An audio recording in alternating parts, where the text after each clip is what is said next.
Assalamualaikum warahmatullahi wabarakatuh, teman-teman semuanya. Salam channel Kopi Inspirasi 81, teman-teman.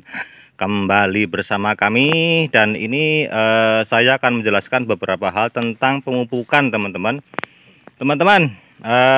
Kondisi tanah seperti ini sangat diserangi oleh petani sawit, teman-teman. Ini lembab habis hujan, dan kondisi seperti ini yang seharusnya dilakukan pemupukan oleh petani sawit. Nah, kadang-kadang pemirsa ini agak-agak aneh. Kenapa saya katakan aneh? Wah, saya pupuk sudah sesuai dengan standar ya, tapi hasilnya kok berbeda. Nah, mungkin pada saat Anda memupuk tanahnya tidak selembab ini ya. Mungkin pada saat Anda memupuk kondisi tanah Anda kering, nah ya, atau memang lembab pada saat dipupuk tapi habis itu malah hujan deras, nah sehingga larut.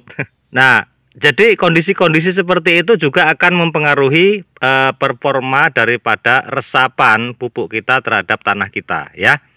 Nah, ini ada beberapa sisa-sisa daripada pupuk yang saya tebarkan, teman-teman. Nah, ini begini, ini nampak nyata sekali, teman-teman. Ini beberapa sisa pupuk yang saya tebarkan, dan ini kalau Anda lihat ini ada ini akar ya. Tuh, ini akar sawit muncul ya. Terus ini, nah ya, kalau dari saya di sini ini sangat banyak sekali, teman-teman, akar-akar yang muncul ke permukaan, akar-akar muda ya. Nah, tuh banyak sekali ya, tuh keren, teman-teman ya. Ini saya pupukkan sekitar 1 bulan yang lalu ya, teman-teman, bisa Anda lihat di video tersebut. Ini masih ada sisanya. Nah, ini maksud saya. Jadi begini, perbedaan pemupukan di lahan kelapa sawit dengan memupuk sayur-sayuran atau jagung dan lain sebagainya, atau padi ya, itu cara memupuknya memang berbeda, teman-teman. Semua itu akan diperhitungkan mengenai tenaga, efisiensi, dana ya. Nah, kalau sawit karena tumbuhan itu keras ya, dia juga memerlukan pupuk yang banyak, sehingga cara memupuknya itu ditebar atau dipendam ya, apa ditanam. Bagaimana Pak sawit itu kalau kita menggunakan pupuk yang dicairkan ya, pupuk yang sudah ada seperti misalkan NPK kita cairkan, kita siramkan. Nah, itu juga tidak mengapa Pak, tapi itu akan memerlukan modal lebih seperti air, kemudian tenaga ya, dana barangkali kalau kita menyuruh orang lain untuk memupuknya. Nah, sehingga dengan sawit yang berhektar-hektar itu rasanya tidak mungkin dilakukan dengan cara seperti tanaman yang lain ya. Jadi pemupukannya ya akan lebih simpel itu kalau ditebar. Kapan menebarnya? Tentunya kita akan menunggu hujan. Nah, makanya yang bagus adalah di awal musim penghujan, itu masih rintik-rintik sebelum hujan deras ya, itu sudah kita pupukkan. Masih hujan sekali, kemudian panas, kemudian hujan lagi, beberapa hari itu panas lagi, seperti itu saat-saatnya mupuk, teman-teman.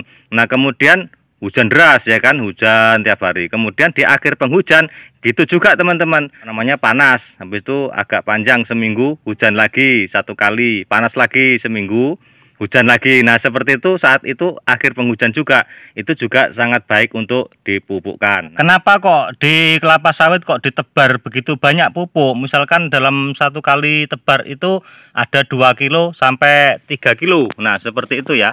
Ini pertanyaan yang mendasar ya. Ya, ini harus dijawab, teman-teman.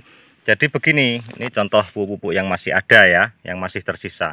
Jadi diharapkan pupuk seperti majemuk seperti itu kan pupuk slow release. Nah, sehingga pemakaiannya itu bisa bertahap lama ya.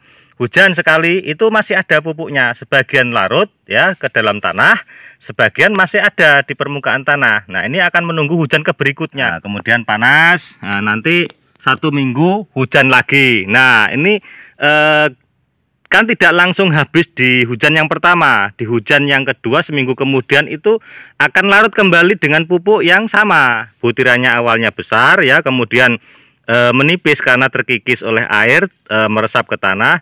Sisanya akan dipakai untuk beberapa minggu kemudian jika ada hujan. Jadi mainnya itu supaya bisa bertahap. Seperti itu kalau pupuk majemuk ya, teman-teman.